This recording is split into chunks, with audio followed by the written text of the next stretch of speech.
Oh my God! Hindi maaari to.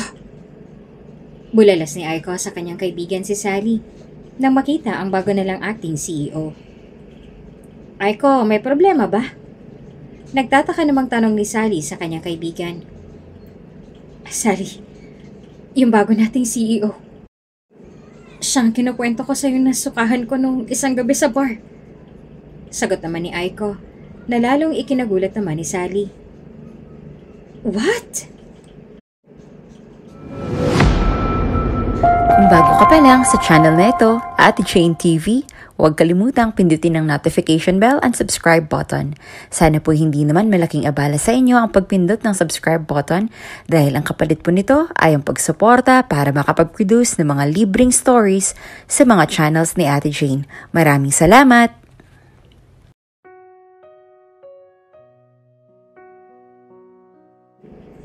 Isang empleyado si Aiko sa isang sikat na accounting firm sa bansa. Graduate siya ng accounting management at ito na ang kanyang unang trabaho simula nang makagraduate siya ng college. Dahil sa angking husay sa accounting na ngayon ay CPA na, ay mabilis siyang natanggap sa trabahong iyon. May kapatid siya at 1 taon lamang ang tanda sa kanya. Siya si Almira. Isang modelo naman si Almira at undergrad sa kursong tourism. Sa uri ng trabaho ng dalawa ay hindi maiwasan ng kanilang mga kamag-anak at pamilya na maikumpara sila sa isa't isa. Para sa kanila, si Aiko ang good girl at si Almira naman ang black sheep. Ito ang naging dahilan kung bakit magkakaroon ng lamat ang relasyon ng dalawa bilang magkapatid. Laa, pasok na po ako! Wika ni Aiko sabay abot sa kamay ng kanyang lola upang magmano. Isang OFW ang ina ni na Aiko at Almira at matagal na ring wala ang kanilang ama, kaya ang Lola Sol na lang nilang nakakasama nila ngayon. Mag-almusal ka muna, apo. O eto, pinagbaon kita ng sandwich para naman may snacks ka sa trabaho. Sambit ng kanyang Lola Sol habang binabalot ang sandwich. Wow, spoiled na spoiled talaga ako sa inyo, la. Nga pala po, anong oras po umuwi si Ate Almira? Nagtatakang tanong naman ni Aiko, sabay umupo sa may upuan sa may hapagkainan.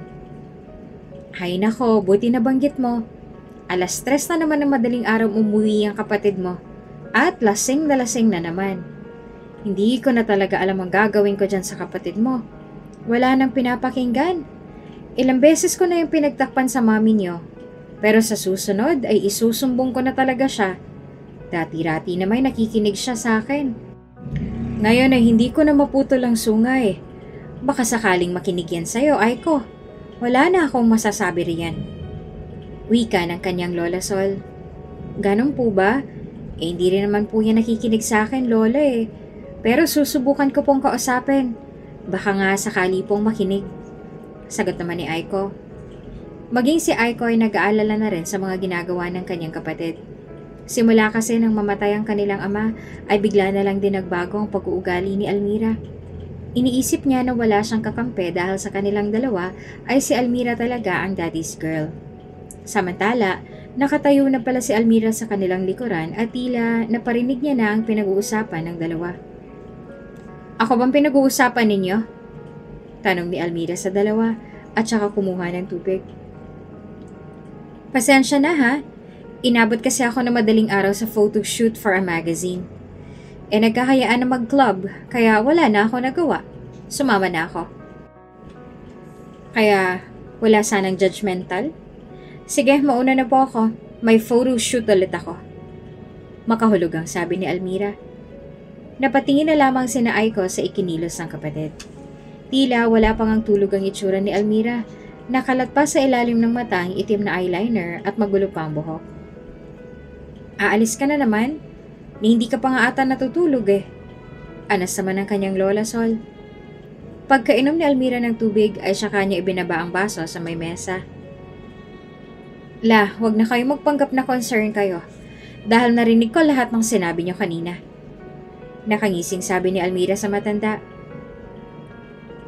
Anyway, ako bala, may sandwich din ba ako? Dugtong niya. Hindi ko naman alam na. Hindi pa tapos ang sasabihin ng matanda. Ngunit mabilis na itong nadugtungan ni Almira. That's okay la. Inaasahan ko na yan. Mauna na ako. Sagot naman ni Almira sabay tinalikuran ng dalawa. Napailing na lamang si Aiko sa ikinilos ng kapatid, lalo na sa pagpapakita niya ng kawalan ng respeto sa kanilang lola. Minsan naiisip na nga lang ni Aiko na sana hindi na lamang siya naging CPA o nagkaroon ng magandang trabaho para hindi nagkakaganito si Almira. Hindi rin naman niya kasalanan kung ibang iniisip ng tao sa kanyang kapatid kumpara sa kanya. Hindi naman niya masisisi ang mga ito at makokontrol kung ano ba ang dapat na maging opinyon ng mga ito. Maging ang kanyang lola ay napailing na lamang sa inastat sinalita ni Almira at napabuntong hininga na lamang. Kita mo? Kita mo yon, Aiko? Hindi na ako ginalang. Galit na sambit ni Lola Sol. Ako nang bahala, La. Kakausapin ko siya mamaya. Sambit naman ni Aiko para na rin maibsan ng sama ng loob ng kanyang lola. Hindi rin naman kasi niya masisisi ang kapatid kung bakit ganito na lang ito kagalit sa kanila. Sa tuwing may family gatherings, wala man lamang ibang nakikita ang kanilang mga kamag-anak, kundi ang mga maling desisyon ni Almira. Ikaw na lang talagang maaasahan ko rito. Kung tinapos sana niya ang kurso niya at hindi inunang pagmamodel-model na yan, di sana'y maganda na rin ang buhay niya ngayon at hindi pariwara. Wika ni Lola Sol na masama pa rin ang loob. Sa kabilang banda ay tumayo na rin si Aiko upang magpaalam sa kanyang lola. La, tama na po yan. Baka kung mapaano pa kayo. Sige po, mauunan na rin po ako at may tatapusin pa po ako na hindi ko natapos kahapon dahil nagkaaberya sa system namin. Sige la, mano po, mauna na po ako. Sambit ni Aiko at saka kinuha na ang kanyang bag at akma nang lalabas ang pintuan. Sige apo, eto ang sandwich mo. Baka makalimutan mo, mag-iingat ka ha. Pahabol naman ang kanyang lola. Pagkalabas niya ay naabutan pa niya sa may iskinita si Almira na nakasandal sa may pader na tila sinasadyang hintayin siya. Ang sweet naman. Ako kaya? Kailan kaya may magsasabi sa akin, ingat ka Almira, proud ako sa'yo. Almira, ang galing mo. Almira, pinagbaon kita ng sandwich. Almira! Kailan kaya, no? Panimula ni Almira na masama ang tingin sa kapatid na si Aiko. Magpapatuloy na sana sa paglalakad si Aiko nang biglang pigilan nito ni Almira. Hindi pa ako tapos. Mataray na sabi ni Almira kay Aiko habang mahigpit na nakahawak sa braso nito. Ano bang problema mo, Ate Almira? Irespeto mo naman si Lola. Sabi ni Aiko at hindi na rin nakapagpigil sa kanyang sarili. Wow ha? Tapos ako pa ngayon na hindi rin may respeto? Ako ba? Nirespeto niya? Wala naman kayong ibang alam at gawin sa pamamahay na yan kundi husgahan ng trabaho ko at sisihin ang pagtigil ko sa pag-aaral. Ikaw laging magaling, Aiko. Tapos ako laging mali at may kasalanan. Ikaw lang ang dapat ipagmalaki dahil sino nga ba naman na hindi mag-feeling proud kung ang anak at apo nila ay isang CPA? Nasa iyo lahat ang atensyon, Aiko. I-share mo naman ang spotlight, oh. Hindi yung para sa'yo lang. Bulalas ni Almira. Galit na galit siya sa lahat ng tao na nangungumpara sa kanilang dalawa ng kanyang kapatid. Pakiramdam niya ay wala na siyang kakampi, maging ang sarili niyang pamilya. Kaya sa lahat ng nangyayari sa kanyang kamalasan at kamalian, ay kay Aiko niya ito sinisisi kahit na wala naman itong ginagawang masama sa kanya. Ate Almira, kailanman ay wala akong inaagaw o ipinagmalakas sa'yo. Kung ano man ang meron ako ngayon, pinaghirapan ko yon. At isa pa tagumpay ko ay tagumpay mo rin. Hindi ko naman kasalanan kung gano'n ang iniisip nila sa'yo. Pero maniwala ka ate, kailanman na hindi kita hinamak. Sagot naman ni Aiko na malalim na nakatitig sa kanyang kapatid. Ano ka mo? Tagumpay mo ay tagumpay ko rin? Pero ang pagmamahal at respeto na nakukuha mo kina mommy at lola, na ibibigay rin pa nila sa akin? Hindi. Kaya wag na wag mong sasabihin yan sa akin dahil kailanman sa mga mata nila, ikaw ang nasa taas at tanging puwing lamang ako sa mga mata nila. Mariin namang sabi ni Almira. Sa kalagitnaan naman ng bangayan ng magkapatid ay dumating na si Ram, ang boyfriend ni Aiko, upang sunduin na ang kanyang girlfriend. Lumapit siya sa kinaroroonan ni na Aiko at Almira at saka nag-usisa. Han, nag-aaway pa kayo ni Almira? Tanong ni Ram kay Aiko na may pagtataka. Han, andyan ka na pala. Gulat na tugon naman ni Aiko sa kanyang boyfriend. May problema ba? Muling tanong ni Ram sa dalawa. Wala, let's go. Ate, mauna na kami. Ngunit sa halip na tugunin ito ni Aiko ay binaliwala na lamang niya ang tanong at saka niyaya na itong umalis na tila walang nangyari.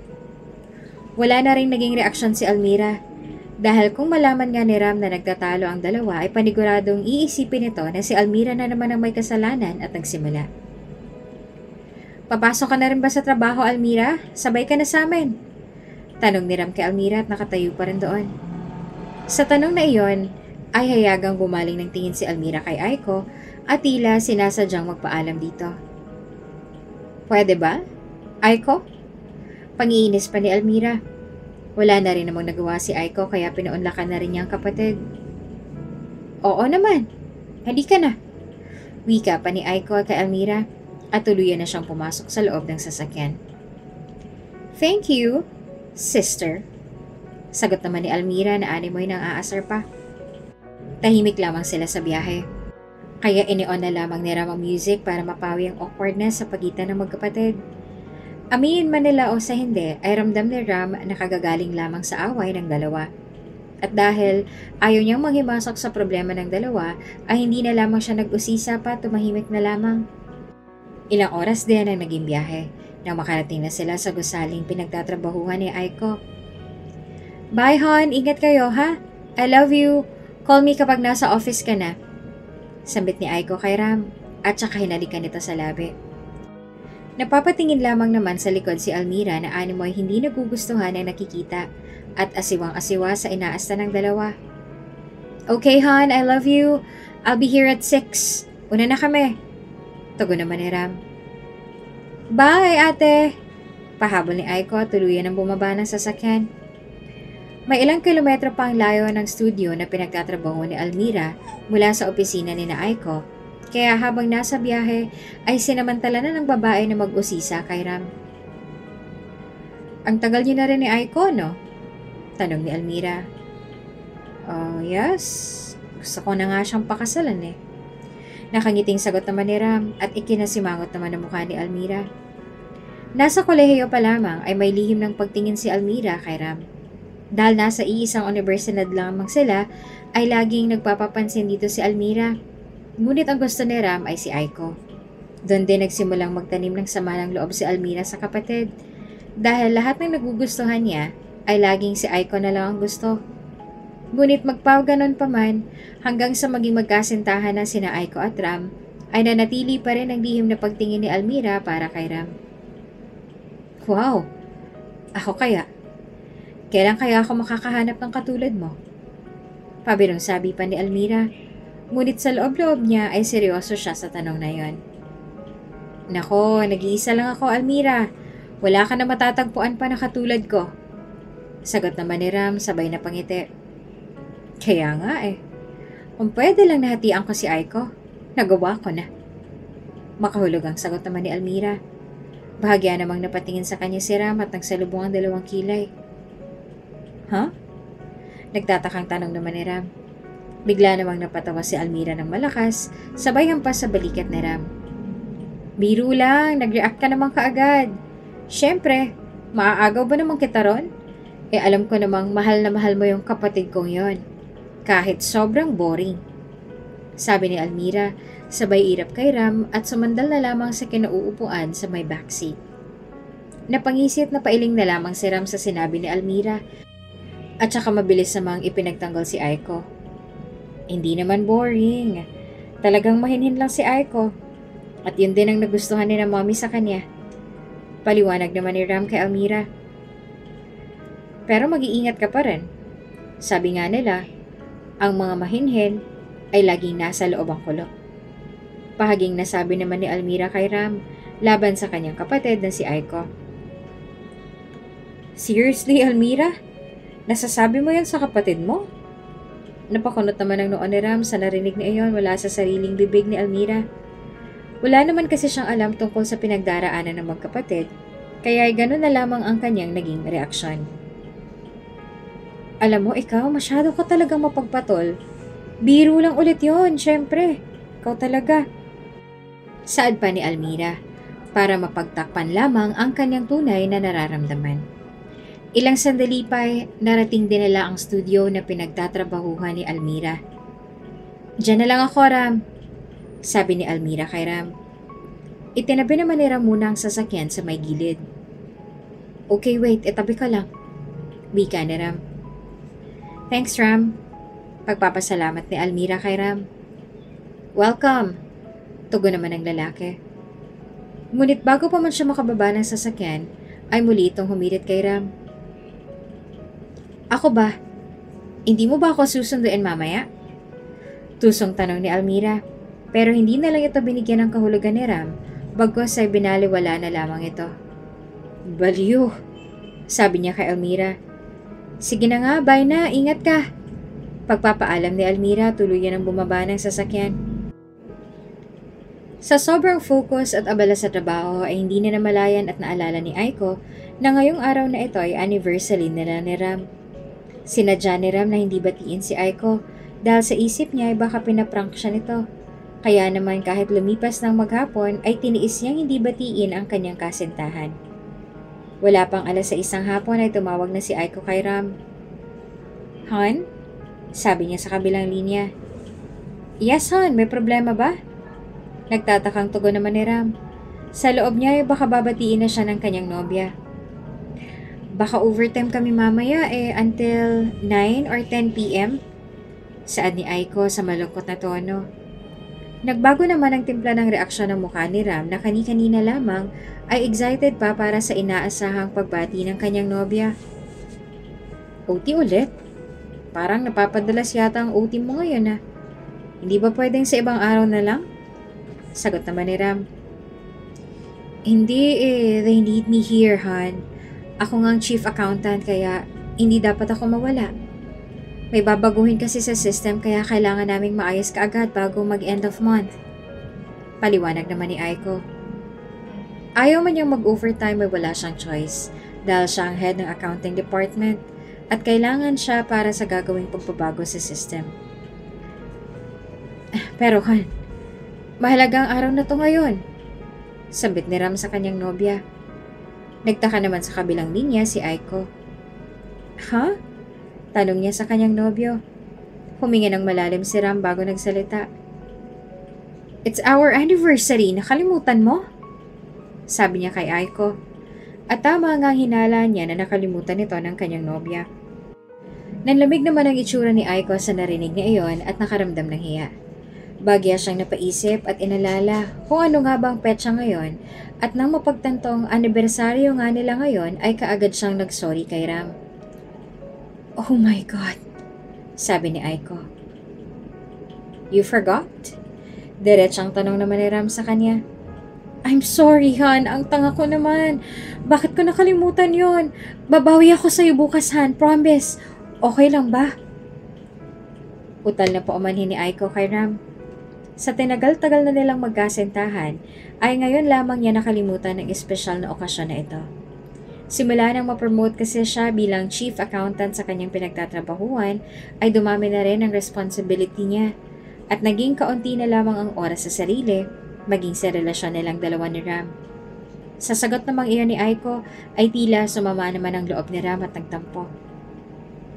Hindi na natin anniversary bukas, sabi naman ni Ram.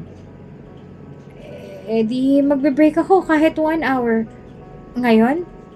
Dugtong naman ni Aiko at pilit na pinagaan ang loob ng nobyo na kasalukuyang nagtatampo sa kanya. 1 hour? With me? For our anniversary? Wag na, Han. It's okay. Bawi na lang tayo sa ibang araw. Unahin mo na lang muna yan at tapusin. Sige, Han, may gagawin pa ako. Bye. Sa sama ng loob ay tuluyan ng pinagbabaan ng phone ni Ram si Aiko. Excited pa din naman si Ram sa araw na ito dahil balak na sana niya mag-propose sa kanyang nobya. Umarkila siya ng isang pribadong resort kung saan naroon siya ngayon. May nakahanda ng candlelights, petals of roses all over the ground and table for 2 na may 2 tumutugtog na mga instruments. Lahat ng yon ay nasira dahil lamang kay Aiko. Kaya labis ang tampo ngayon ni Ram na nararamdaman niya sa kanyang nobya. Han, hindi pa man natatapos ang salita ni Aiko ay pinutol na ito ni Ram. Samantala, si Almira naman ay napahinto sa lakas ng ulan sa harap ng 7-Eleven. Katatapos lang ng kanyang trabaho at ngayon ay patungo sana siya sa isang malapit na club doon upang mag-party at mag-unwind. Bad trip naman ngayon pa talaga lumakas ang ulan. Ay, bad trip talaga. Mahinang sabi ni Almira sa kanyang sarili. Kinuha niya ang kanyang phone upang tawagan si Carmela, matalik niyang kaibigan. Hello Carmela, susunod ako ha. Nagsisimula na ba kayo? Nastak ako rito sa harap ng 7-Eleven Ang lakas pa ng ulan. Tanong niya sa kaibigan sa kabilang linya. Yes sis, kami pa lang naman ang nandito sa VIP, papunta pa lang si Namiel. Sagot naman sa kanya ni Carmela. Okay, sige, magagrab na ako papunta riyan. Bye! Tugon naman ni Almira na inis sa lakas ng ulan. Ilang minuto rin bago siya nakapag-book sa Grab. Mahirap ngayon lalo pat umuulan. Nang makarating na siya sa club kung nasaan rin ang kanyang mga kaibigan, ay dumiretso na siya sa loob nito. Sa may dulong bahagi pa ng second floor ang VIP room at doon patungo si Almira. Ngunit sa pagbaybay niya sa dinaraanan ay umagaw sa kanyang atensyon si Ram na umiinom ng solo doon sa may couch. Sa pakiwari niya ay kanina pa roon ang binata dahil marami na kaagad bote ng beer na walang laman sa kanyang mesa. Naisipan ni Almira na unahin muna niyang puntahan si Ram upang usisain ito. Ram? Gulat na banggit ni Almira. Tila nagulat din sa kanya si Ram noong makita siya nito. Hindi naman kasi alam ng lalaki na doon din sa club na yon nagpa-pastime si Almira. Oh, Almira, nandito ka rin? Tanong ni Ram. Yes. Actually, andun sa VIP ang mga friends ko. Who's with you? Tugon naman niya kay Ram at saka umupo muna roon saglit. I'm all alone. Sagot naman ni Ram sabay lagok sa bote ng beer. Napatingin naman si Almira sa mga bote ng beer na nasa kanyang harapan. Alone? At ang dami mo nang nainom Nasaan si Aiko? Nagtataka niyang tanong kay Ram. Si Aiko? Doon na yata yung titira sa opisina nila. Sagot naman ni Ram na tila nagdala ng palaisipan kay Almira. Oh, I smell something's fishy. Magkagalit ba kayo? Inayos ni Almira ang kanyang upo at saka isinandal pa ang kanyang likod sa my couch. Ako siguro ang galit sa kanya. Makahulog ang sabi ni Ram kay Almira. Napatingin naman siya sa dalaga. May gagawin ka pa ba? Samahan mo muna ako dito. Sabi niya. Okay, sige. Mamaya ako nasisiputin ng mga kasama ko. Dito na muna ako. Tugon naman ni Almira na tila gustong-gusto ang sinabing iyon ni Ram sa kanya. Ilang oras din silang magkainuman at in-enjoy ang company ng bawat isa. Bahagyang nakalimutan ni Ram ang kanyang isipin dahil kay Almira. Ngunit hindi na rin siya nagtagal doon dahil nagpasundo na sa kanya si Aiko. Habang nasa sasakyan na hindi rin naman napigilan ni Aiko na mag-usisa kay Ram. Nag-inom ka ba, Han? Amoy ala ka. Tanong naman ni Aiko kay Ram. 2 bote lang. Pagsisinungaling naman ni Ram. Saan? Muling tanong naman ni Aiko. Dito lang, sa sasakyan. Utal na sagot naman ni Ram. Sa sagot na yon ay tumango na lamang si Aiko. Han? Muling tawag ni Aiko. Tugon naman ni Ram. Sorry Sorry kung hindi ko kaagad naalala. Paghingi ng paumanhin ni Aiko, nalabis pa rin ang guilt na nararamdaman dahil sa pagkalimot niya sa anniversary nilang dalawa ng kanyang nobyo. Batid niya na nagtampo ito kaya pilit niya itong inaamo ngayon. Okay na yon, Han. Ang mahalaga ay kasama na kita ngayon. Nakangiti namang sabi ni Ram. Hindi pa man sila nakakarating sa bahay ni na Aiko, ay sandaling inihinto ni Ram ang kanyang sasakyan. Bakit ka huminto, Han? Nagtatakang tanong naman ni Aiko. Can I kiss you? Diretsang tanong naman ni Ram sa kanyang nobya. Kiss? Utal na tugon ni Aiko. Yes. Can I kiss you? Ulit pa ni Ram na nangungusap ang mga mata. Sure. Utal naman na tugon ni Aiko. Wala namang problema ito kay Aiko dahil para sa kanya ay parte naman ito ng isang relasyon. Ngunit kung pag-uusapan ay yung mas malalim pa sa paghahalikan, ay baka tanggihan niya ito dahil hindi pa siya handang isuko ang pagkababae niya. Nang simula na siyang halikan ni Ram ay unti-unti na rin itong iginagala ang kanyang mga kamay sa buong katawan ni Aiko. Mas humihigpit na rin ang kanyang mga halik na tila nagpapahiwatig na may gusto itong mangyari. Han, stop! Han, ano ba? Pagpupumiglas sa sabi ni Aiko kay Ram at saka mabilis ang kumawala sa pagkakayakap sa kanya ng kanyang nobyo. Hindi pa rin ba pwede? 1 taon na tayo, Aiko. Hindi pa rin pwede. Galit na sabi ni Ram. Naman, ilang beses na natin tong napag-usapan, di ba? After wedding. Doon ko palang isusuko ang lahat sa'yo. Utal na sabi naman ni Aiko. Then let's marry. Diretsang sabi naman ni Ram. Han, kaya ka lang ba magpapakasalay dahil doon? Taas kilay namang tanong ni Aiko sa kanyang nobyo. I love you, Aiko. Mahal na mahal kita. Aaminin ko. Marami ng tuksong lumapit sa akin, pero lahat ng yun ay iniwasan ko dahil sa'yo. Dahil mahal na mahal kita.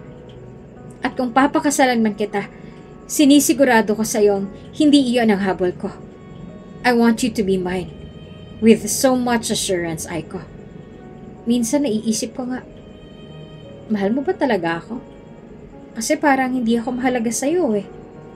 Wika niya sa dalaga. Mabilis naman itong pinabulaanan ni Aiko. You are important to me, Ram. At mahal na mahal din kita. But I just need more time pa para sa serious matter na yan. At isa pa, pareho pa tayong wala pang nasasabi sa buhay. Sa hirap ng buhay ngayon, Ram, hindi sasapat yung kinikita natin dahil may mga responsibilities pa rin ako sa bahay. Hindi basta-bastang decision yon, Ram. Pinag-iisipan yun ng mabuti. Paliwanag naman ni Aiko sa kanya. Ano pa bang kailangan kong gawin, Aiko? Next month, mapopromote na ako. Ikaw rin, di ba? Chief accountant ka na. Kayang-kaya na natin bumuo ng isang pamilya. Sabi ni Ram. Pero paano ang lola ko? Paano siya kung sarili ko lamang iisipin ko? Ram, buong buhay naming magkapatid, si lola nang nag-aruga at nag-alaga sa amin. Sino nang makakasama niya sa bahay lalo pa ngayon na hindi magandang relasyon nila ni Ate Almira?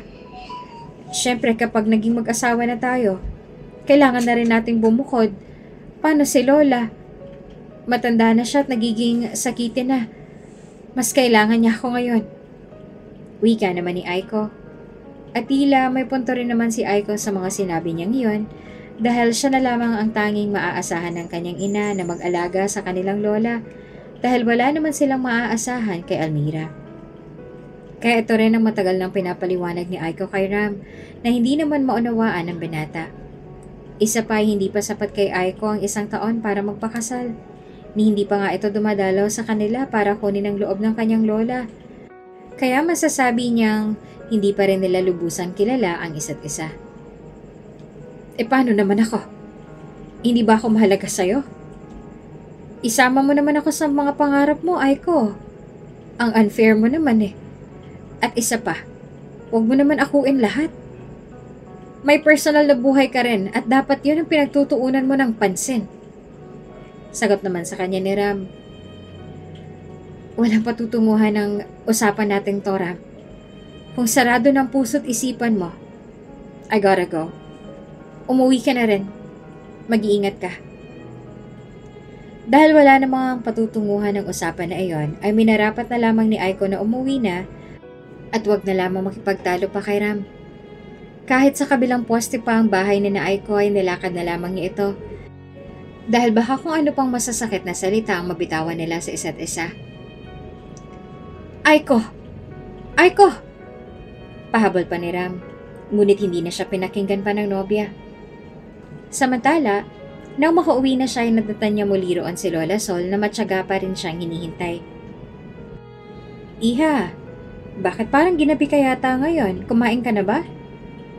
Halika, nagluto ako ng sinigang. Iinitin ko lang. Tanong sa kanya ni Lola Sol. Bakit gising ka pala? Dapat natutulog ka na, diba? Tanong naman sa kanya ni Aiko. Alam mo naman kapag nasa labas pa kayo magkakapatid ng ganitong oras ay nag-aalala ko. Kaya hinintay na kita. Halika na, maupo ka na rito. Sabi pa ni Lola Sol at saka ni Yaya na si Aiko sa may hapagkainan. Salamat po, Lola. Kinaumagahan na bumisita ang ibang tiyahin ni na Almira at Aiko na pinsang buo ng kanilang ama. Galing pa silang Italy at dumalaw lamang dito para makita ang magkapatid, pati na rin si Lola Sol. Sinalubong na sila ni Aiko sa baba kaya umakyat sa taas si Lola Sol upang gisingin naman si Almira. Almira, apo! Bumangon ka na rin at naririto ang Tia Rosalie mo, nasa baba na si Aiko. Sigaw ni Lola Sol sa labas ng kwarto ni Almira. Nang marinig naman ito ni Almira ay mas lalo siyang tinabad bumangon. Dahil sigurado siyang pagkukumparahin na naman siya ng mga ito kay Aiko, kaya ay nagdahilan na lamang siya. Ayokong bumangon. Sabihin niyo na lang tulog pa ako. Pagsisinungaling ni Almira tinatamad sa boses. Hay nako, ikaw na lang ang hinihintay nila roon. Magpakita ka naman kahit saglit lang. Paalis na rin naman sila. Muling pakiusap pa ni Lola Sol. Wala na rin namang nagawa pa si Almira kaya sumunod na lamang siya sa kanyang lola. Nang lumabas ay tanging sleeveless na crop top lamang ang kanyang suot at itim na cycling shorts. Magulo pa ang kanyang buhok na tila walang balak na mag-ayos. Mag-ayos ka naman, magpalit ka ng damit, tapos amoy alak ka pa. Mahinang sabi sa kanya ng kanyang lola. Ngunit hindi na rin niya ito pinakinggan pagkos ay humarap pa rin siya sa kanyang mga tiyahin sa ganoong itsura. Ano bang problema sa suot ko la? Kung huhusgahan niyo lang rin naman ako. Sabi pa ni Almira. At sandali pa siyang natigilan nang matanaw na siya mula sa ibaba ng kanyang Tia Rosalie. Almira! Ikaw na ba yan? Tanong sa kanya ni Tia Rosalie. Umayos ka ha? Oo, Rosalie. Ito na si Almira. Halika apo. Sabi naman ni Lola Sol at sabay na silang bumaba ng hagdanan ng apong si Almira. Bumandera naman kaagad sa kanila ang sexy na katawan ni Almira. Kaya humanga kaagad dito ang kanyang tiya. Ang sexy naman pala ng katawan nitong si Almira. Sayang lang at hindi tinuloy ang pagtuturism. Maganda na sana ang trabaho mo ngayon. Saad pa ni Tia Rosalie. Inaasahan na ito ni Almira na muli ay mauungkat na naman at mapag-uusapan ang dati niyang pagkakamali, kaya pasimple na lang siyang umirap dito at nagbigay ng isang peking ngiti. Naramdaman naman kaagad ni Aiko ang tensyon kaya inalok na muna ang kanilang mga bisita ng maiinom. Tita, pag-juice ko muna kayo. Sabi naman ni Aiko. Salamat, Aiko. Tugon naman ng kanyang Tia Rosalie. Pagkainom ay kaagad naman na hinalungkat ni Rosalie ang laman ng dala niyang maleta na puro damit na pasalubong niya sa magkakapatid. Tamang-tama, Almira. May mga dala ako ritong damit na maiikli. At nabanggit nga sa akin ng inay na nagmumodelo ka raw. Thrifted yan sa Amerika pero magaganda pa. Ito naman, binili ko sa mall para naman sa professional naming si Aiko. Bagay na bagay sa'yo yan, iha. Office girl na office girl lang dating mo. Wika ni Tia Rosalie. Iniabot na lamang ni Almira ang ilang peraso ng damit na iyon at saka nagpaalam na sa kanila. Sige ho, taas na ho ako. May trabaho pa po kasi ako mamayang gabi. Mauna na ho ako. Sabi niya na hindi man lamang nagpasalamat. O siya, sige. At makikipagkwentuhan mo na ako rito kay Aiko, ha? Sagot naman ng kanyang tiya. Pagkatalikod ni Almira ay mahina na lamang na nagsalita si Rosalie laban sa kanya. Kahit mahina iyon ay rinig na rinig pa rin iyon ni Almira, kaya lalo siyang nakaramdam ng galit sa mga ito. Sigurado ba kayong pagmumodelo lang ang ginagawa niyan? Parang may iba pa siyang ginagawa. Ito naman ay naisip ko lamang ha. Parang naging wild na si Almira ngayon eh. Mahinang sabi ni Rosalie kina Aiko at Lola Sol. Samantala, matapos ang mga tagpong yon, kinagabihan ay muling nagpakalasing si Almira. Animoy wala nang bukas.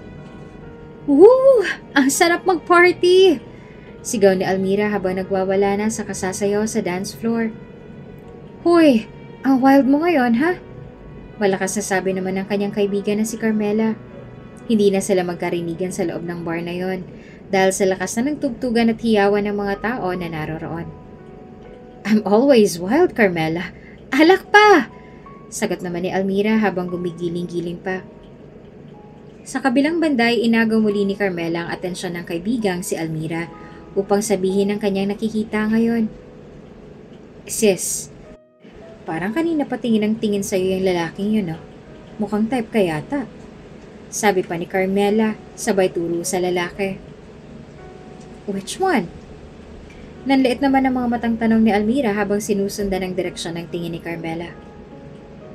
Over there, oh, sa bar area. Turo naman ni Carmela rito. Ilang sandali pa ay lakas loob na iyon na nilapitan ni Almira. Hi! Type mo ko? Diretsong tanong niya sa lalaki na kasalukuyang nakaupuroan sa may bar area. Paano kung sabihin kong oo? Tusong sagot naman ng lalaki sabay lagok sa iniinom na beer. Mabilis naman itong kinontra ni Almira. Kaso hindi kita type eh. Sorry. Sabi naman ni Almira at saka akmang tatalikod na nang biglang pigilan siya ng lalaki.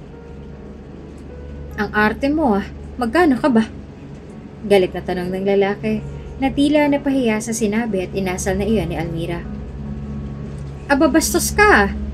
Anong palagay mo sa akin? Prosty? I'm not for sale. Mariing sagot naman ni Almira sa kanya. Pakipot ka pa ha?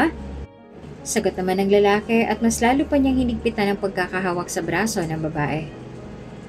Halata naman sa itsura ni Almira na hindi na siya komportable sa inaasa ng lalaki, kaya ay nagpupumiglas na siya. Ano ba? Bitiwan mo nga ako! Pagpupumiglas niya pa. Ilang sandali pa ay sumulpot na si Ram. Sir, bingi ka ba? Sabi niya bitawan mo raw siya, diba? Sabi niya sa lalaki. Nagulat naman si Almira at namilog ang mga mata nang makita roon si Ram. Ram? Utal na banggit ni Almira. Galit na tumingin naman sa kanya ang lalaki. Sino ka bang pakialamero ka? Tanong niya kay Ram. Boyfriend niya ako, kaya lubayan mo siya. Diretsang sagot naman ni Ram. At saka inagaw na ang braso mula sa pagkakahawak ng lalaking yun. Halika na! Sabi ni Ram kay Almira. Wala na rin nagawa pang lalaki kaya pinaubaya niya na kay Ram ang dalaga. Sa halip na magstay pa roon ay dumiretso na sila sa may parking kung nasaan ang kotse ni Ram.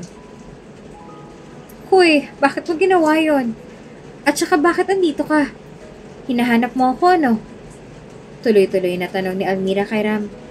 Ngunit tahimik lang si Ram sabay in-start ang sasakyan. Gusto ko lang naman mag-unwind. Tapos biglang nakita kita. Huwag mong pag-isipan ng kung ano. At saka kapatid ka ng girlfriend ko. Natural lang na ipagtanggol kita. Sagot ni Ram at nagsimula ng magmaneho. Hay, alam mo katulad ka rin ng mga kamag-anak ko. Kung wala si Aiko at kung hindi ko siya kapatid, siguro walang magmamahal at magmamalasakit sa akin.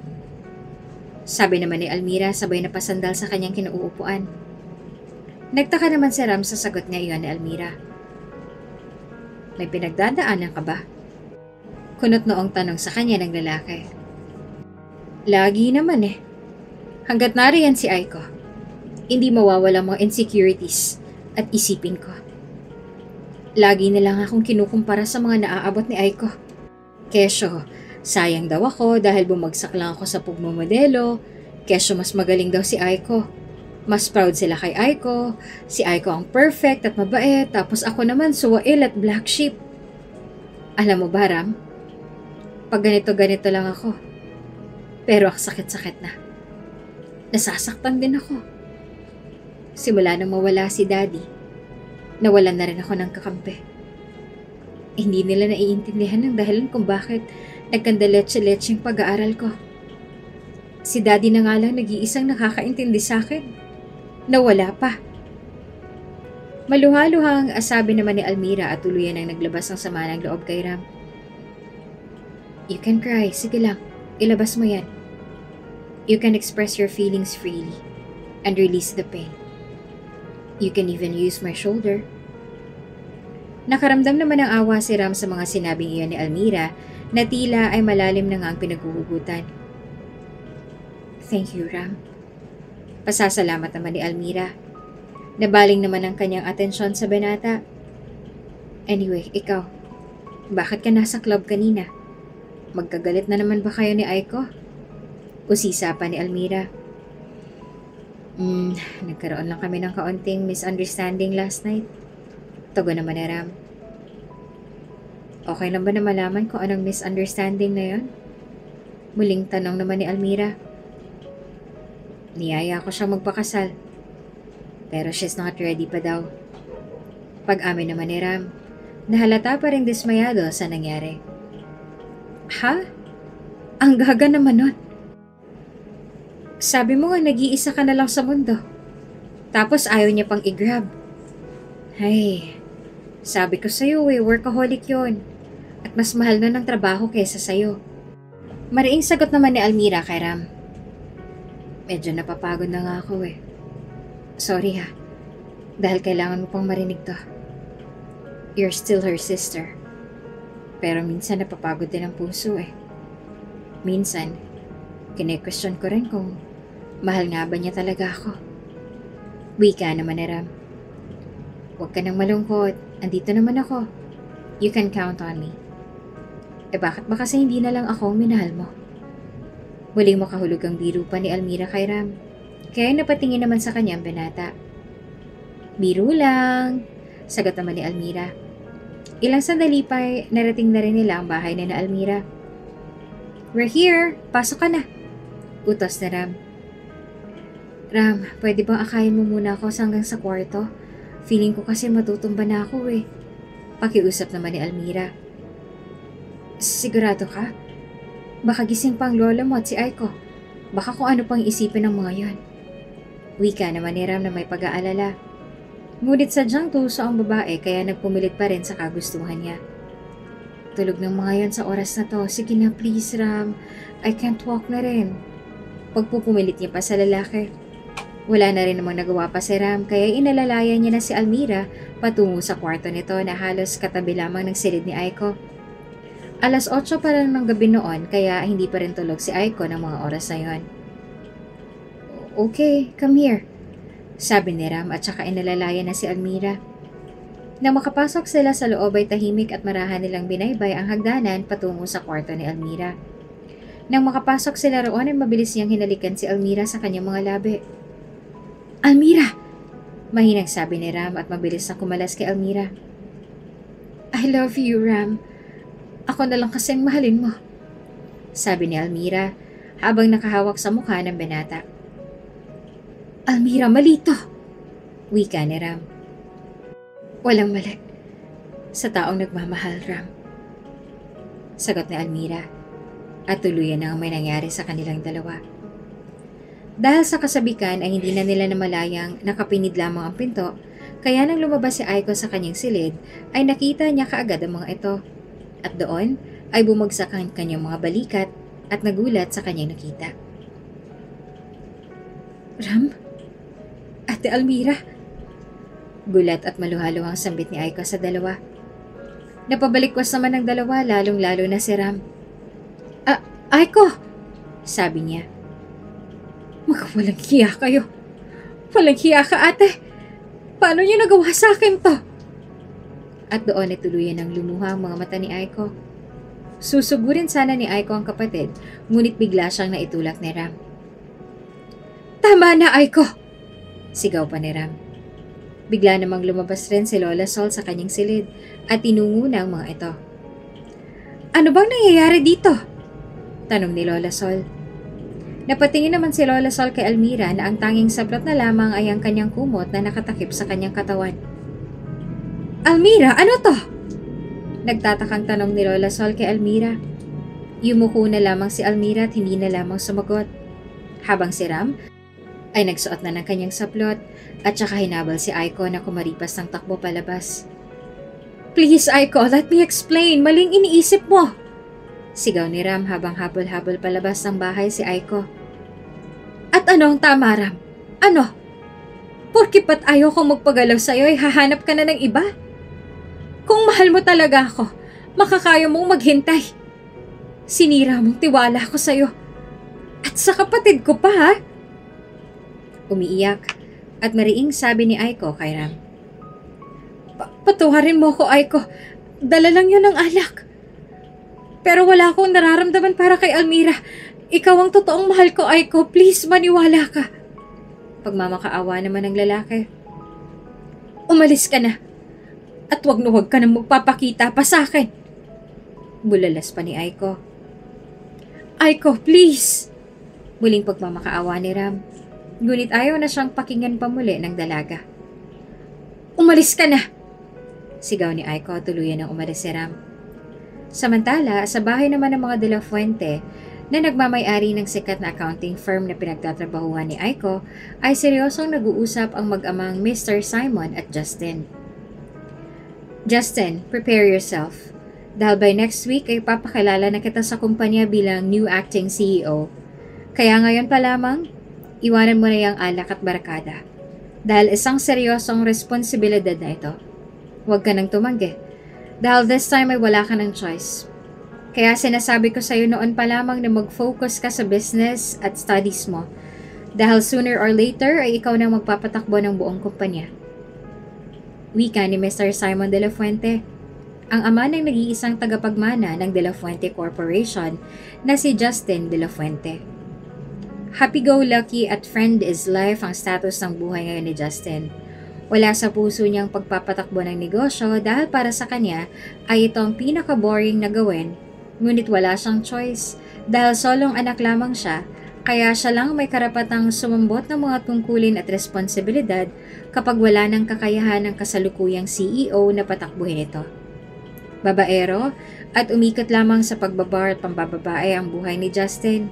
Kaya naisipan ng kanyang ama na ipaubaya na sa kanya ang lahat para maging seryoso na siya sa kanyang buhay. "Dad, how many times do I have to tell you na ayoko magpatakbo ng negosyo? Magpapilot na lang ako or anything, kung ano pang gusto mo. Basta wag lang ang pagiging CEO." Mariing pagsalungat naman dito ni Justin. "No? Napagdesisyonan ko na yan, Justin, kaya wala ka na magagawa. Sa isang linggo ay ipapakilala na kita at ihaharap na kita sa kanila. And my decision is final." Sagot naman ni Mr. Simon at saka iniwan na roon sa loob ng opisina si Justin na masama pa rin ang loob sa nangyari. Ilang beses nang tinangka ni Justin na lumayas o magrebelde sa kanyang ama, ngunit bandang huli bumabalik pa rin siya rito. Palibhasa ay laki sa layaw at luho at walang ibang alam na gawin sa buhay kaya kusa siyang bumabalik sa kanila kapag sinimula ng tanggalin ng kanyang ama ang mga koneksyon nito at bank accounts, maging ang kanyang personal car. May kababata siya at iyon ay si Luna. Matalik na magkaibigan ng kanilang mga magulang at mga standard din ng mga business tycoon sa industriya ng pagnenegosyo ang kanilang mga magulang. Mga bata pa lamang sila ay pinagkasundo na silang dalawa, ngunit mariing tutol dito si Justin at maging si Luna ay tutol din dahil may iba siyang nagugustuhan. Sa kabilang banda ay binuhos na lamang ni Justin ang sama ng loob sa paglalasing at pagbabar.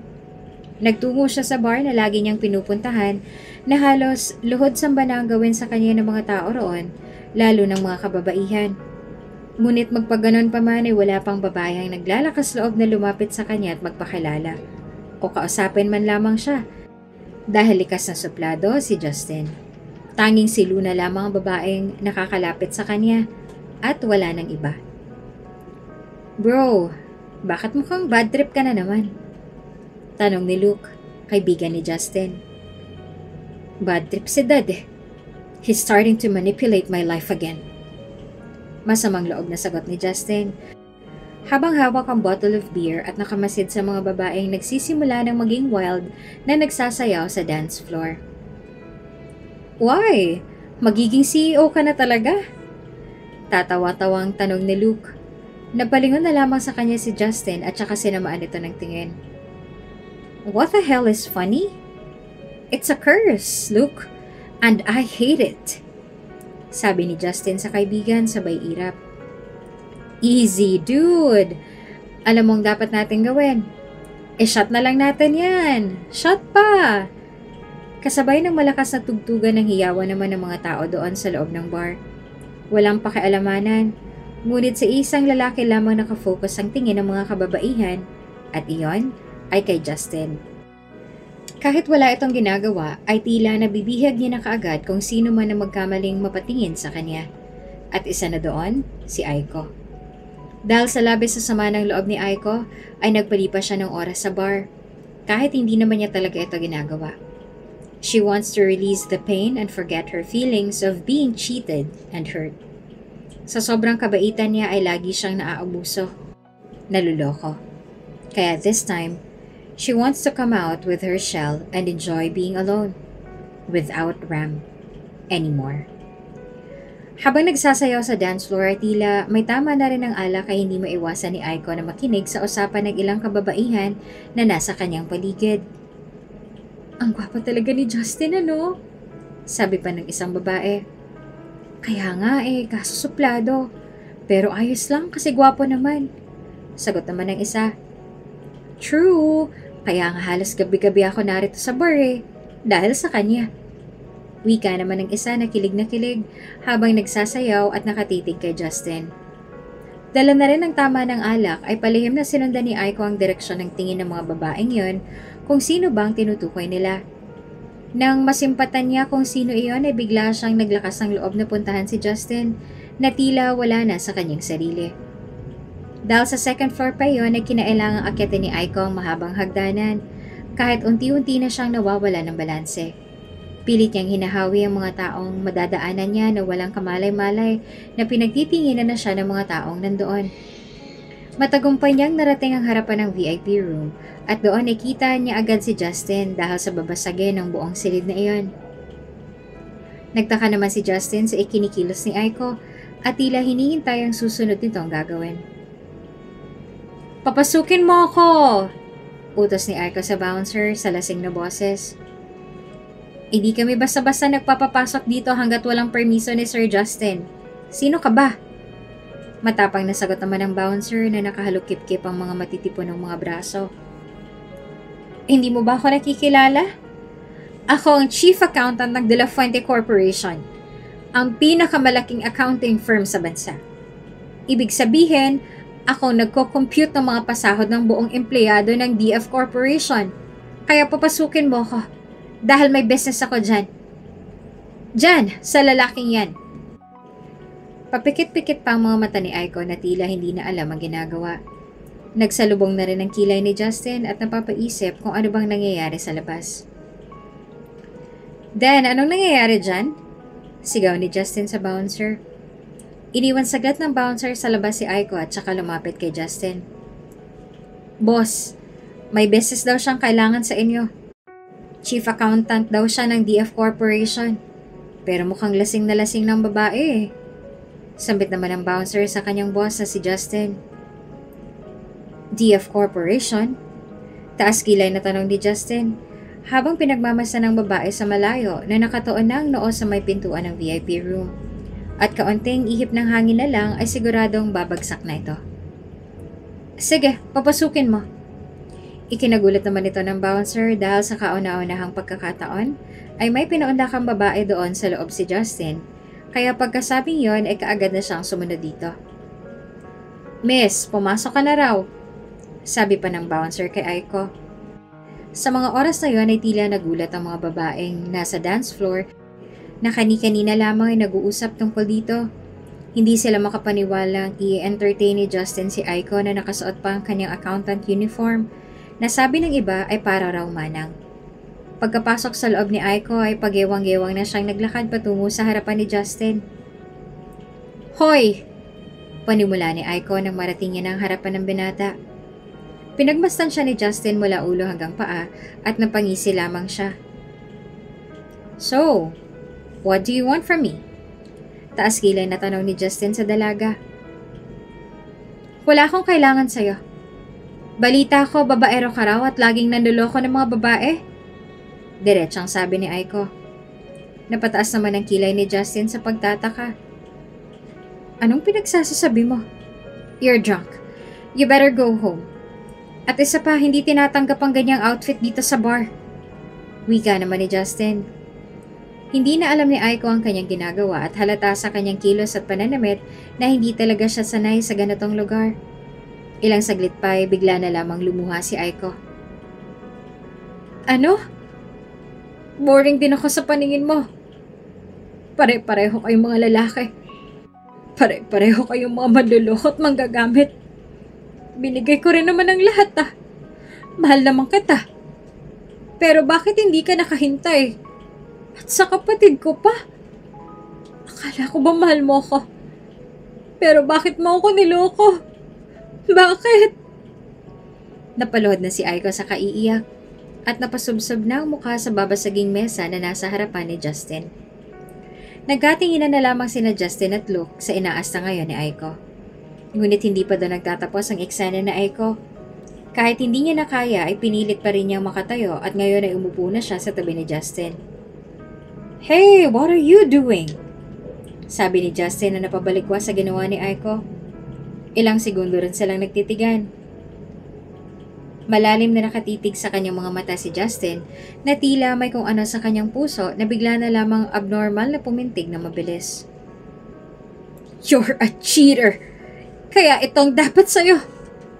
Sa hindi inaasang pagkakataon, ay bigla na lamang sinukahan ni Aiko si Justin sa kanyang katawan. Napahawak si Luke sa kanyang bibig at nanlaki ang mga mata. Damn! Inisasabit ni Justin.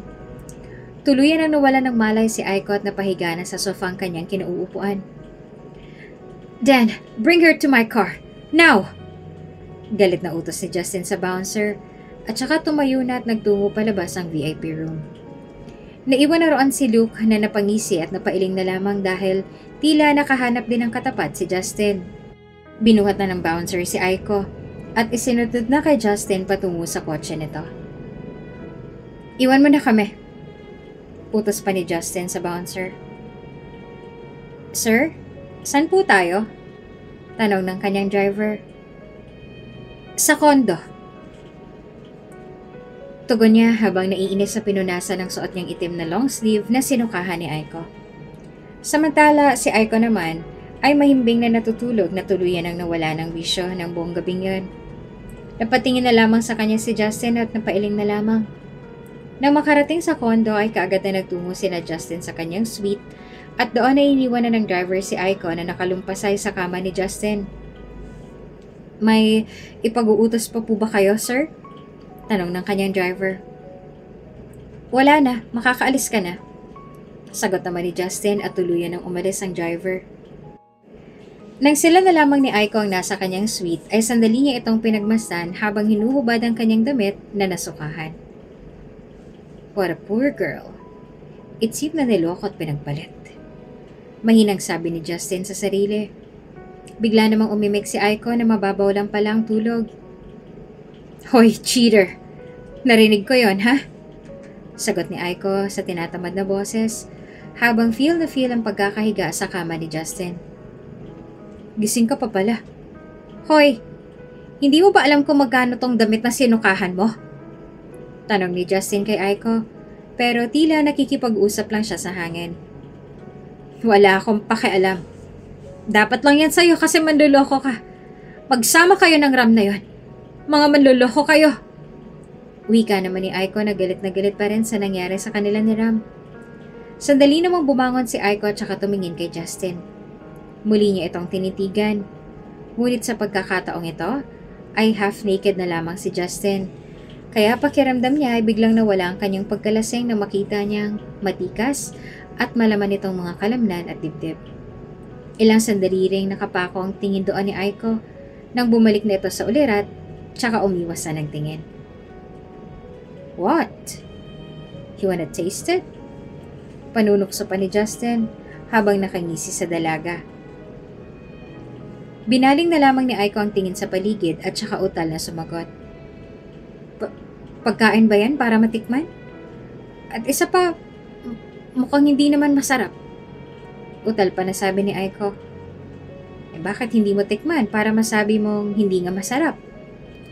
Dahan-dahan ang lumapit si Justin patungo kay Aiko na tila may binabalak na masama. Habang ang dalaga naman ay abot-abot ng kaba na animoy gusto nang sumigaw ng rape sa buong lugar. Anong ginagawa mo? Huwag kang lalapit, sisigaw ako rito. Utal na sabi ni Aiko. Ngunit tila hindi nagpaawat si Justin sa kanyang binabalak, kaya hindi siya nakinig kay Aiko.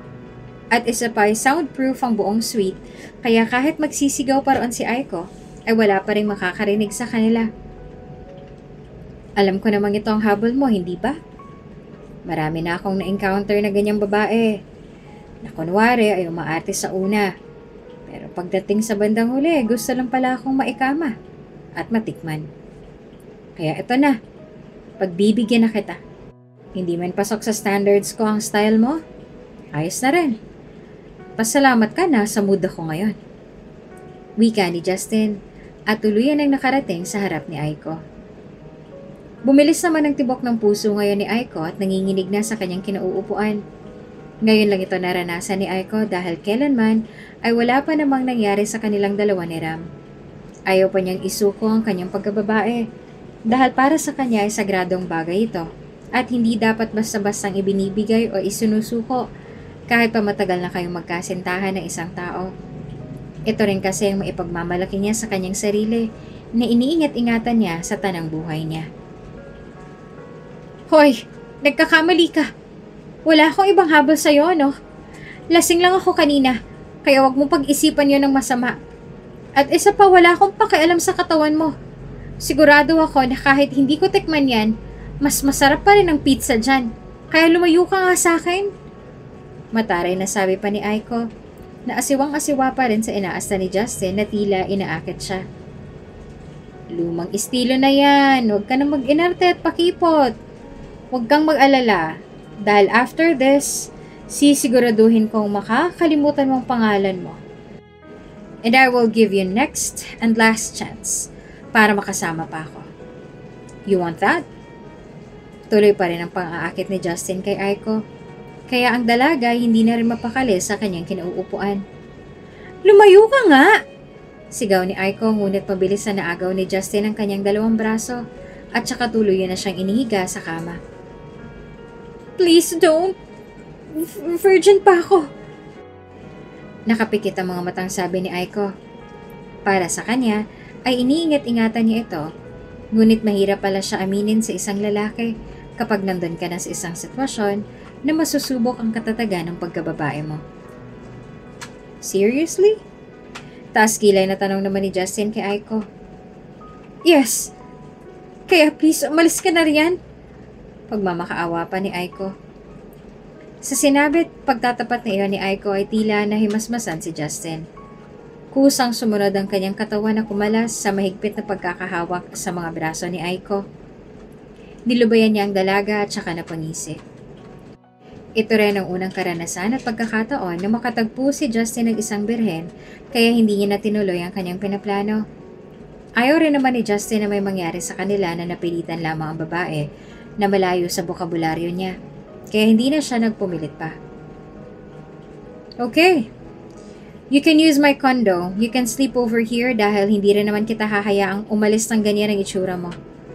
Don't worry, I will leave para sa kapayapaan at katahimikan ng isip mo. I gotta go, sabi pa ni Justin. Oo. Bad boy ang tingin ng iba kay Justin at wala pang sino man ang nakakaalam o nakakakita ng good side nito. Wala rin namang pakialam si Aiko dahil unang-una ay hindi naman talaga interesado si Aiko sa kanya. At hindi talaga siya magiging interesado rito dahil kahit papaano, kahit niloko siya ni Ram, ay mahal pa rin niya ito. At umaasa na maayos pa nila ang relasyon nila kahit may lamat na. Samantala, hindi na rin umalma pa si Aiko at sumunod na lamang sa gusto ni Justin. Isa pa hindi niya rin magagawang umuwi ng ganoon ang itsura, tapos ay amoy alak pa dahil paniguradong hinihintay pa rin siya ng kanyang lola at kapag nakita siya sa ganoong sitwasyon, ay siguradong madidismaya ito. Kinaumagahan, pagkamulat ng mga mata ni Aiko, ay dali-dali na rin siyang umalis ng kondo. Gusto pa sana niyang magpasalamat kahit na papaano kay Justin, ngunit talagang umalis pala ito kagabi at sa kanya na pinaubaya ang buong suite. Ngunit dahil wala roon ang binata, ay hinayaan na lamang ito dahil ang mahalaga ngayon sa kanya ay walang nangyaring kababalaghan sa pagitan nilang dalawa ni Justin. Na makauwi siya ay tama ngang hinala niya na hinihintay siya ng kanyang lola Sol doon sa kanilang sala at doon na rin nakatulog at inabot ng umaga. Pagkabukas niya ng pinto ay mabilis nang naalimpungatan ng matanda at marahan ng iminulat ang kanyang mga mata. Aiko, ikaw na ba yan? Mahinang sabit ng kanyang lola. Inayos ni Aiko ang kanyang damit at buhok at saka humarap sa kanyang lola.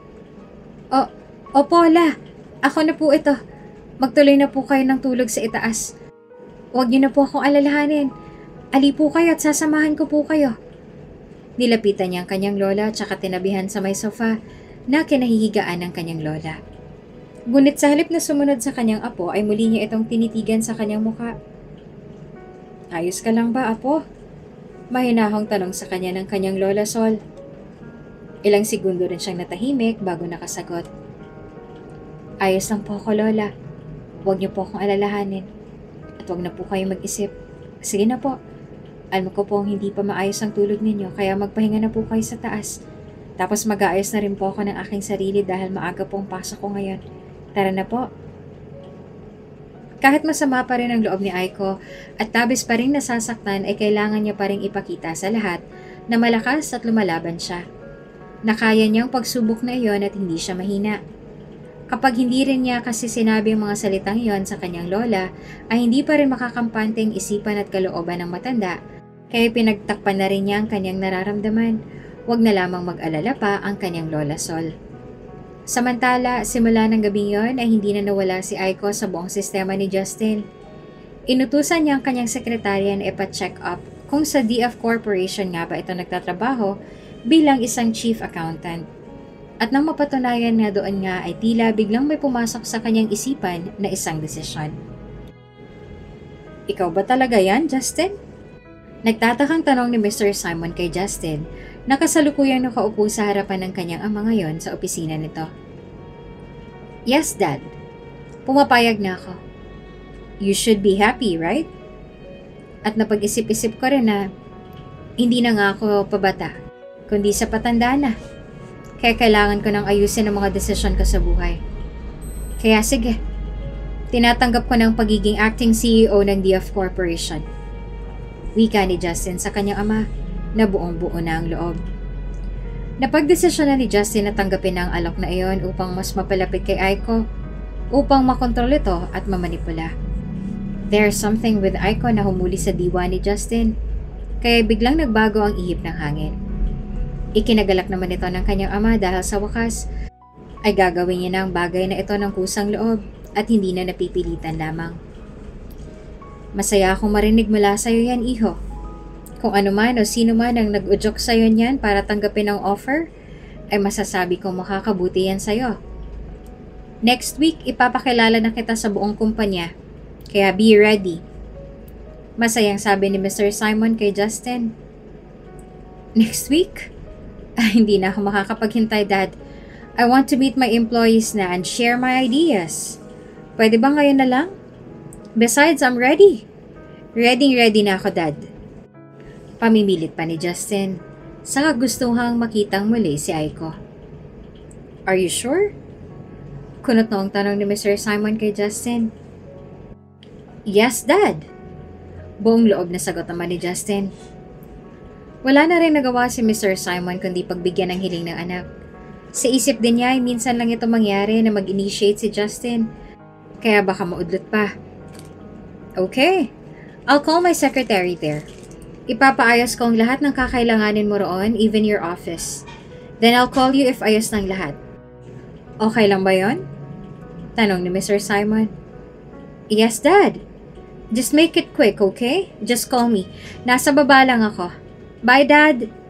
Nakangiting sabi pa ni Justin. Pagkalabas ang pintuan ni Justin ay napailing na lamang si Mr. Simon at napangiti. dahil sa malaking pagbabago sa ikinikilos ng kanyang anak. Hinayaan na lamang niya ito dahil tila alam naman na ni Justin ang kanyang ginagawa. Samantala, sa opisina naman, ay walang buhay pa rin nagtatrabaho si Aiko. Hindi nadala ng hangover kundi dala pa rin ang ginagawang panluloko sa kanya ni na Almira at Ram. Habang tamad na nagtitipa sa keyboard ng kanyang computer, ay lumapit si Sally, ang close friend ni Aiko sa opisina sa kanya. Aiko, balita ko may bago raw na acting CEO ngayon. Pumayag na raw ang anak ni Mr. Simon. Excited pang sabi ni Sally sa lutang na si Aiko. Ngunit tila wala malang narinig ang dalaga at tuloy pa rin sa kanyang ginagawa. Hoy, okay ka lang ba? Masama pang pakiramdam mo? Hinawakan ni Sally ang noo ni Aiko upang i-check kung nilalagnat ba ito. Okay lang ako, Sally. Siguro, kailangan ko lang mapag-isa at makapag-isip-isip. Mahinahong sabi ni Aiko kay Sally na maluha-luha pa ang kanyang mga mata. Napatingin naman si Sally sa mga mata at dito ay napagtanto niyang walang sakit si Aiko, ngunit sigurado niyang masakit ang puso ng kanyang kaibigan. Sis, you have my back, ha? Kung ano man yan, I'm always here for you. Mahinahong sabi ni Sally sa kanyang kaibigan. Ngumiti lamang sa kanya si Aiko at saka bumalik na muli sa kanyang ginagawa. Ilang sandali pa ay pumasok na ang sekretarya sa kanilang department upang i-anunsyo na padating na sina Mr. Simon at ang bagong acting CEO. Good morning, Accounting Department. Lahat po ay sa conference room ngayon. Padating na sina Mr. Simon at ang new acting CEO. Sabi ng sekretarya. Tara na Aiko, sabay na tayo. Sabi ni Sally. Sige sis, mauna ka na. Isi-save ko na lang to. Tugon naman ni Aiko. Si Aiko na lamang natitira sa may accounting department at ang lahat ay nasa conference room na. Nang ma-save niya na ang kanyang ginagawa ay nagtungo na rin siya sa conference room kung nasaan ang mga kasama. Tahimik na sa loob at isang boses na labang nangingibabaw. Ang boses ni Mr. Simon. Kaya naisip ni Aiko na bilisan ang kilos dahil nasa loob na sila. Pagkabukas niya ng pinto ng conference room ay napatingin sa kanyang lahat at maging si Mr. Simon at ang bagong acting CEO na si Justin. Tila nakakita naman ng anghel si Justin nang sa wakas ay nakita niya na si Aiko. Lumuwag ang kanyang mga ngiti at napakagat pa sa kanyang pang-ibabang labi. Kumpara sa kanya ay nakakaramdam siya ng tuwa nang makita si Aiko. Kabaligtaran naman iyon ng sa dalaga. Nang makita at mamukhaan niya si Justin ay tila gusto niya na lang na lumubog sa kanyang kinatatayuan at lumunin ng lupa. Nang magsalubong ang tingin nila ni Justin ay mabilis na siyang umiwas dahil baka mahalata pa ng iba na nagkakilala na sila. Miss Aiko, dahil late ka na, let me... Hindi pa man tapos ang sasabihin ni Mr. Simon ay mabilis na itong pinutol ni Justin at saka maginoon ng tumayo upang siya nang magpakilala sa kanyang sarili. Let me introduce myself, Dad. Good morning, Miss Aiko. I am Justin De La Fuente, the son of the former CEO and now your new acting CEO. It's nice to see and meet you. Mariing sabi ni Justin habang matilim na nakatitig kay Aiko na tila nangaakit na naman. Hindi naman mawari ni Aiko kung anong magiging reaksyon. Ngunit dahil anak ng may-ari ang lalaking nasukahan niya sa bar noong isang gabi at ang nagmamay-ari ng condo unit na tinulugan niya, kailangan niya pa rin magpakita rito ng respeto at kalimutan na nagkakilala at nagkita na sila, kaya ngumiti na lamang siya katulad ng naging reaksyon ng iba. Pagkatapos ng pagpapakilalang iyon ay mabilis nang bumalik si Aiko sa kanilang departamento na mabilis pa rin naman ang pintig ng kanyang puso. Ngunit hindi pa man siya nakakaupo ay pinatawag na siya kaagad ni Justin sa kanyang sekretarya. Miss Aiko, sa CEO's office po, pinapatawag po kayo ni Sir Justin, sabi ng sekretarya. Nanlaki naman ang mga mata ni Aiko dahil sa isip niya ay mukhang sinasadya ito ng lalaki. Bakit daw?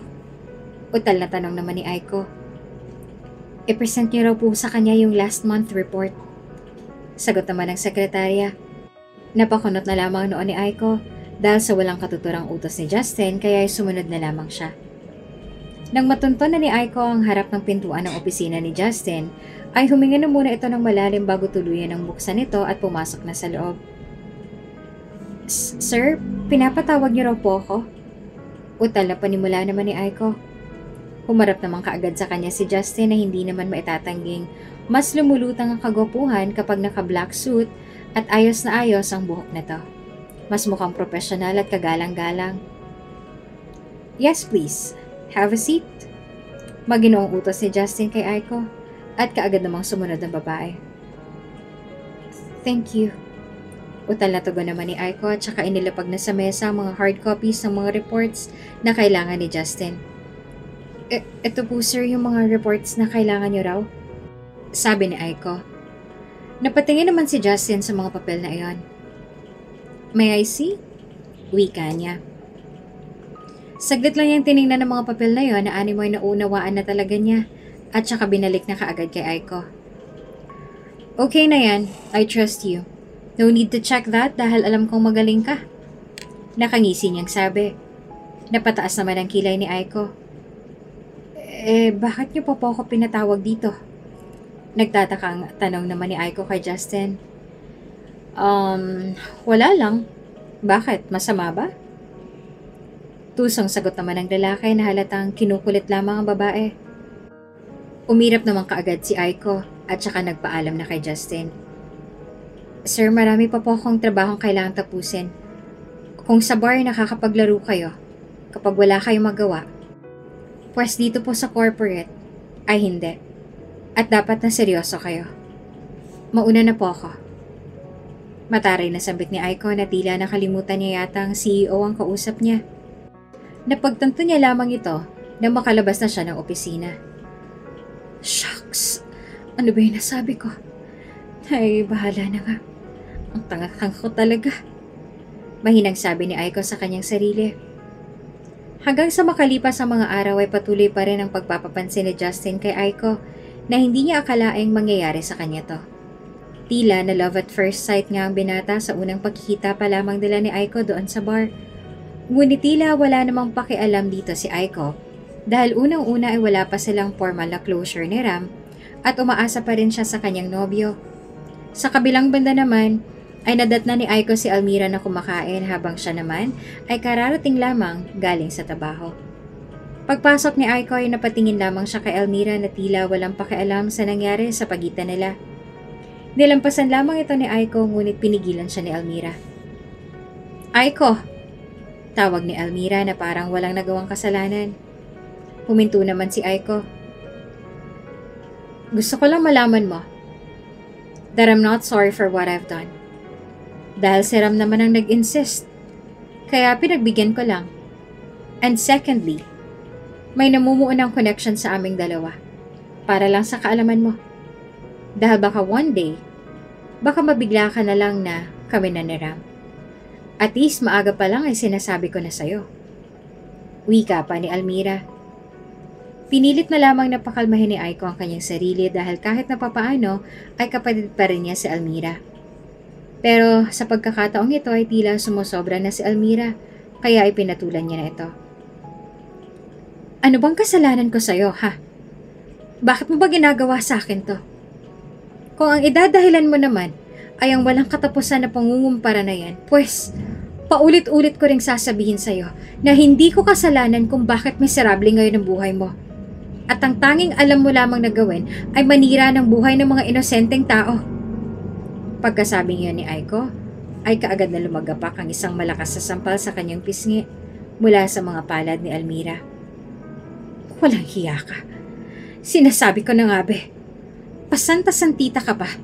Mesa demonyo ka lang naman pala. Kung makapanghusga ka, akala mo kilalang kilala mo na ako? Kung tutuusin, mas tinuturing ko pang kapatid ang iba kesa sa'yo. Bulalas pa ni Almira. Oo, pareho lang tayo ate. Mas tinuturing ko pang kapatid ang mga kaibigan ko kesa sa'yo. Na wala nang ibang ginawa kundi ang silipin ng silipin at pintasan ng pintasan ang mga nagawa ko. Kaya hindi mo masisisi kung gano'n na lang ang tingin sa'yo ng mga kamag-anak natin. Dahil ikaw mismo ang sumisira sa buhay mo at hindi kami. Bawi pa ni Aiko. Sasampalin pa sana siya ni Almira ngunit muli siyang sumigaw. Sige! Sige ate! Ituloy mo! Yan naman ang ikakasaya mo, diba? Ang masaktan ako ng paulit-ulit. Sige! Malaya ka na. Saktan mo ako. Total kinuha mo na rin naman ang lahat sa akin. Inagaw mo na si Ram. Inagaw mo na yung buhay ko. Wala nang natitira sa akin. Kunin mo na lahat. Akala mo ba kasalanan kong magkaroon ng mga bagay na meron ako ngayon na wala ka? Hindi. Dahil hindi ko naman overnight o isang iglap lamang nakuha ang mga yon. Pinaghirapan ko rin yon. Marami rin akong sinakripisyo. Kaya kung sa tingin mo ay hindi ko naman deserve yung mga bagay na meron ako, sige, binibigay ko na sa'yo. Sayong-sayo na. Kunin mo na lahat. Pagkasabing yon ay luhaan ng umalis ang bahay si Aiko. Napatulala naman si Almira sa nangyaring yon at tila nakaramdam ng konsensya sa kanyang puso. Samantala, pagkalabas naman ni Aiko ay hinarang kaagad siya ng isang lalaking kanina pa palang pinapanood at pinapakinggan ang sigawan ng magkakapatid. Si Justin. Pag-angat ng tingin ni Aiko na punong-puno ng luha ng mga mata, ay doon lalo bumuhos ang emosyon nang makita si Justin. Road trip? Nakakawala ng problema yon. Yaya pa ni Justin. Dahil gusto rin ni Aiko na mailabas ang kanyang sama ng loob ay sumama na siya kay Justin. Habang nasa biyahe ay patuloy pa rin ang paghahagulhol sa iyak ni Aiko. Napapatingin na lamang sa kanya si Justin at saka inabutan ito ng panyo. Inabot na lamang ito ni Aiko at hindi na nagpasalamat dahil sa walang tigil pa rin niyang pag-iyak. Ngayon, napagtanto ni Justin na ito siguro ang dahilan ni Aiko nung gabing naglalasing ito sa bar kung saan sila unang nagkita. Na talaga palang nasasaktan si Aiko ng mga panahong yon. Na akala ni Justin ay strategy at umaate lamang para makalapit sa kanya. Isinama ni Justin si Aiko sa pinakamataas sa lugar, doon sa kanilang lugar, nakita na halos ang buong paligid. Baba ka na. Mahinang utos si Justin kay Aiko. Pinagbuksan niya ito ng pinto at patuloy pa rin sa pag-iyak si Aiko. Sige na. You can shout out loud here to release your pain. Walang ibang makakarinig sa'yo dito. Sige na. You're totally free here. Sabi pa ni Justin. Ilang sandali pa lamang ay sumunod na rin si Aiko. Marahan siyang bumaba sa sasakyan at saka nagtungo sa kinaroroonan ni Justin. Nakatitig lamang sa kanya si Justin. Sa lakas ng hangin doon ay nasasalimpad na ang kanyang buhok na lalo naman niyang ikinagwapo. Nakatayo roon si Aiko habang pinagmamasa ng buong lugar na patuloy pa rin ang pagpapatak ng mga luha mula sa kanyang mga mata. Huminga siya ng malalim at saka humugot muna ng lakas ng loob upang isigaw ang kanyang sama ng loob. Hindi ako mahina. Hindi ako nakakaawa. Malakas ako. Pero bakit? Bakit niyo nagawa sa akin to? Minahal kita ng sobra, Ram. Labis pa sa pagmamahal ko sa sarili ko. Pero bakit niyo nagawa sa akin to? Ang sama-sama niyo. Ano bang nagawa kong kasalanan sa inyo para pasakitan niyo ako ng ganito? Ano? Malakas sa sigaw ni Aiko. Habang si Justin naman ay nakatayo lamang sa kanyang likod na nakasandal sa kanyang sasakyan at nakahalukip-kip ang mga kamay. Pinagmasdan niya ang babae at bahagyang nakaramdam ng awa. Sa isip niya, iilan na lamang ang ganong klase ng babae sa mundo. Ngunit bakit may mga lalaki pa rin pinipili silang saktan? Oo, aminado siya na babaero siya. Pero never niya pa ito naramdaman sa mga babaeng nakasama niya. Never pa siyang humanga ng ganito sa isang babae. At tila nakuha nga ni Aiko ang buong sistema at atensyon niya nang walang kahirap-hirap at hindi sapilitan. Ilang minuto rin nakatayo roon si Aiko at saka bumaling na siya ng tingin kay Justin. Thank you. I think I'm okay now. Nakangiting sabi ni Aiko kay Justin habang pinupunasan ang kanyang mga luha. Are you sure? After that, wala nang balikan, ha? Tusong tanong naman ni Justin. Baliw. Oo, okay na ako. Thank you. Thank you sa pagsama sa akin. Seryosong sabi pa ni Aiko. Wala yun. base sa isinigaw mo, I think he doesn't really deserve you. You're one of a kind. At nangihinayang ako sa mga luhang iniluha mo nang dahil lamang sa isang walang kwentang lalaki, Aiko. Namumungay ng mga matang sabi ni Justin. Tinabihan na rin ni Aiko si Justin at doon sa kanyang kinasasandalan at saka nakipagkwentuhan na rin dito. Nagmahal ka na ba? Seryosong tanong ni Aiko kay Justin. Nang seryoso? I guess hindi pa. Tugon naman ni Justin. Pues, hindi mo talaga malalaman pa ang tunay na nararamdaman ng puso kapag tunay ka ng umiibig. Mararamdaman mo yung kakaibang sakit na kailanman ay hindi mo akakalaing mararamdaman at mararanasan mo. At yun ang naramdaman ko dahil tunay na minahal ko si Ram. Pero sa ginawa niya, sa ginawa nila sa akin ng ate ko, bigla na lang din siyang nawala. Lahat nawala. Ang tiwala, kahit na pagmamahal na iyon ay kusang nawala. Nakakapagod din. Baka hindi talaga kami para sa isa't isa. Kwento pa ni Aiko. Habang nagsasalita naman siya ay nakatitig pa rin sa kanya si Justin. At least na ilabas mo ng sama ng loob mo. Sana nakatulong ako. Nakangiting sabi naman ni Justin. Habang lumilipas sa mga araw ay unti-unti na ring nagkakapalagayan ng loob sina Aiko at Justin. Habang sina Ram at Almira naman ay tila tinuloy na ang kanilang relasyon. Tuluyan nang inagaw ni Almira si Ram kay Aiko. At wala pa ring mukhang maihaharap si Ram sa dating nobya dahil sa kahihiyan. Nang sumunod na araw ay napabalikwas sina Aiko at Lola Sol na abala sa pagluluto ng may mag-doorbell. Naroon si Almira at nagsi-cellphone sa sala. Day off ngayon ni Aiko kaya ay nasa bahay lang siya ngayon. Ako na po, Lola. Magayat na lang po kayo riyan. Nakangiting sabi pa ni Aiko at saka nagtungo na sa pintuan. Pagkabukas niya ng pintuan ay bumungad sa kanyang isang magarbo at malaking bouquet of roses na animoy nasa 1,000 ang dami nito. Wow! Ang dami naman ito. Para po kanino to? Utal na tanong ni Aiko sa delivery man. Napasilip naman si Almira at bahagyang napangiti. Dahil sa isip niya, ay baka galing ito kay Ram at para sa kanya. Para po kay Miss Aiko? Sabi ng delivery man. Nadismaya naman ang mukha ni Almira at napaisip kung kanino galing ang mga bulaklak na iyon. Nabigla naman si Aiko, kaya pinuntahan na rin siya ng kanyang lola. Ang pagkarami-rami naman yan, apo. Ay kanino ba raw galing? Tanong ni Lola Sol na namamangha rin sa dami ng ganda ng mga bulaklak. Kay Mr. Justin de la Fuente po. May card din daw po riyan sa loob. Tugon naman ang delivery boy. Napangiti naman ang bahagya si Aiko nang malaman kung kanino iyong galing. Ilang buwan na rin ang nakalilipas nang mawala na talaga sila ng koneksyon ni Ram. At ngayon na lamang uli naramdaman ni Aiko ang kilig. Sige po kuya, akin na po. Maraming salamat po. De la Fuente baka mo apo. Hindi ba't doon ka nagtatrabaho sa mga De la Fuente? Namimilog ang mga mata ni Lola Sol na nagtanong. Tinulungan na rin niyang apo na buhatin ng bouquet of flowers na iyon at saka ipinatong na sa may mesa.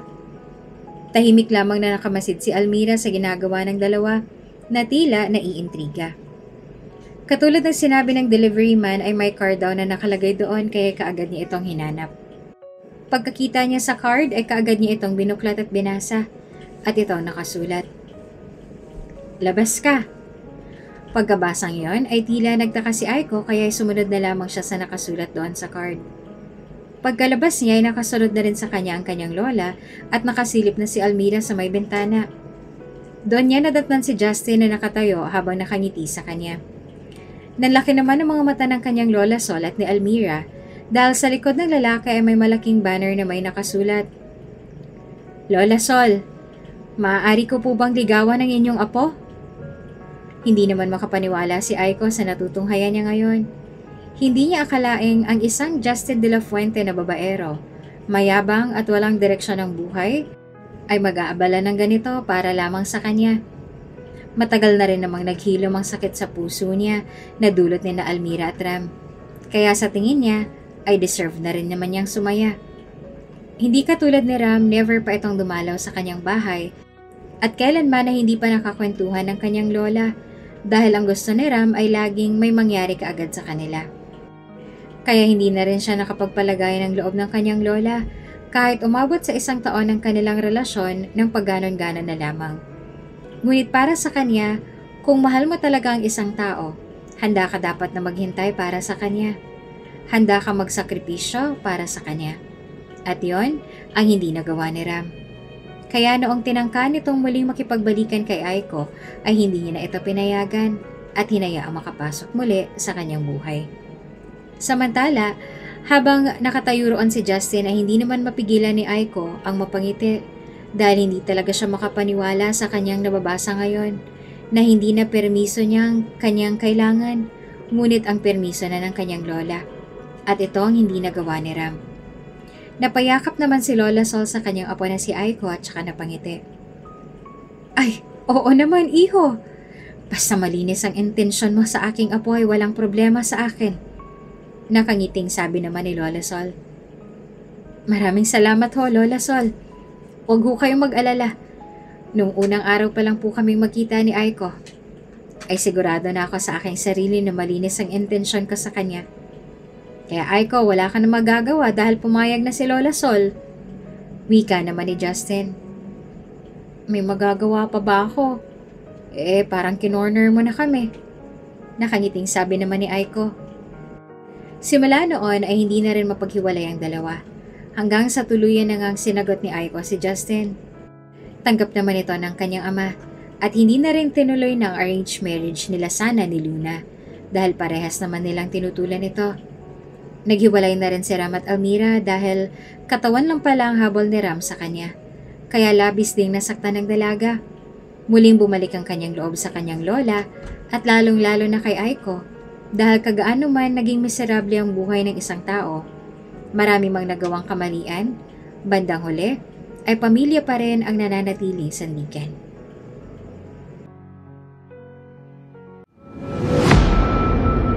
Kung bago ka pa lang sa channel na ito, Ate Jane TV, huwag kalimutang pindutin ang notification bell and subscribe button. Sana po hindi naman malaking abala sa inyo ang pagpindot ng subscribe button dahil ang kapalit po nito ay ang pagsuporta para makapag-produce ng mga libreng stories sa mga channels ni Ate Jane. Maraming salamat!